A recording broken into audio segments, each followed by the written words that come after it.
سلام دوستان، اینجا نسخه است. بریم سراغ قسمت 5 عجایب قانونی. این بار کشور کره شمالی. 1. در کره شمالی قانون مجازات 3 نسل برای جرایم مانند خیانت به کشور و فرار از کشور اعمال می شود و مجرمین ممکن است تا 3 نسل یعنی والدین، فرزندان و نوه ها مجازات شوند. 2. شهروندان کره شمالی از وجود اینترنت جهانی بی اطلاع هستند. آنها فقط اجازه دسترسی به 30 آدرس وب را دارند.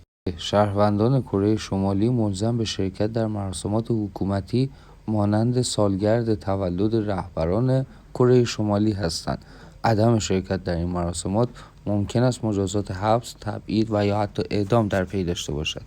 4. در کره شمالی پوشیدن لباس‌هایی که تحت تاثیر فرهنگ غربی تلقی می‌شود مانند شلوار جین ممنوع است.